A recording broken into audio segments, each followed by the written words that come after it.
Ahoj kamarádi, já jsem Elvis a včera jsem se účastnil 133. Velký pardubický steeplechase, což je dostih, který se koná už od roku 1874 a jedná se tak o nejstarší sportovní událost na našem území. Za dobu existence tohoto závodu jim prošlo samozřejmě spousta legendárních jmen, ale já bych dneska chtěl natočit video o těch dvou úplně největších legendách, který se kdy v tomhletom závodě objevily. Doufám, že vás to bude bavit a jdeme na to. A tou první legendou, o které dneska budeme mluvit, je pan Josef Váňa. Dostihový jezdec, chovatel a trenér koní. Narodil se 20.10.1952 a brzy tak oslaví svoje 71. narozeniny. Tento jezdec se 26krát účastnil Velké pardubické a 8krát ji vyhrál jako jediný ze všech jezdců až dodnes. 4krát na koni Železník, 1krát na koni Vransky a 3krát na Tjumenovi. Celkem za svůj život vyhrál až 270 dostihů. Často se při nich také zranil. Ve svém těle má údajně zlomeniny téměř všech kostí, které jenom v lidském těle můžete najít. Poslední výhrou ve Velké pardubické byla ta v roce 2011, kdy bylo panu Váňovi už neuvěřitelných 59 let. Josefa Váni si samozřejmě nejenom v Pardubicích velice váží a proto mu na dostihovém závodišti postavili jeho sochu v životní velikosti.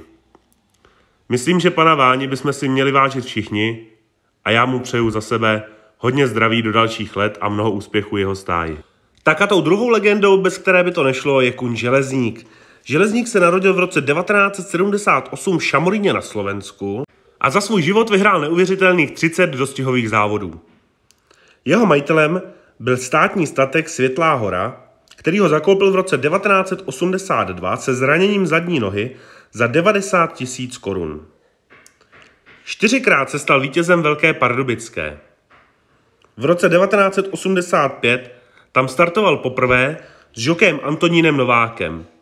To ale ještě nevyhrál. Nevyhrál ani v roce 1986 a jeho první výhra přišla až v roce 1987 v sedle s žokejem Josefem Váňou.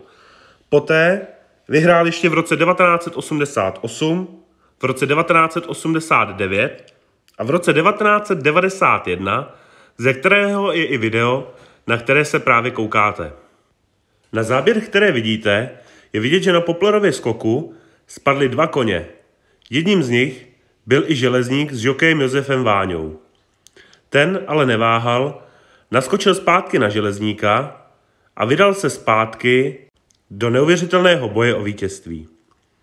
Nikdo asi nevěřil tomu, že by se Železník mohl ještě poprat o nějakou přední příčku. Ale jak jsme si řekli, Železník byl legenda a Josef Váňa taky.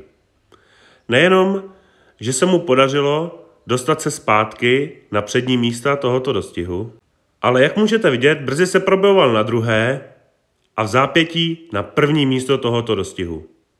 Železník v roce 1991 po pádu na Poplerově skoku vyrovnal náskok všech koní, kteří byli před ním a vyhrál Velkou pardubickou s Josefem Váňou v sedle.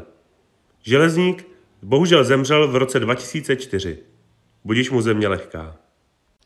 Tak to je pro dnešek všechno. Já doufám, že se vám to líbilo, že jste se třeba něco nového dozvěděli. A pokud jo, budu rád, když mi dáte like nebo odběr a budu se těšit zase příště. Tak ahoj.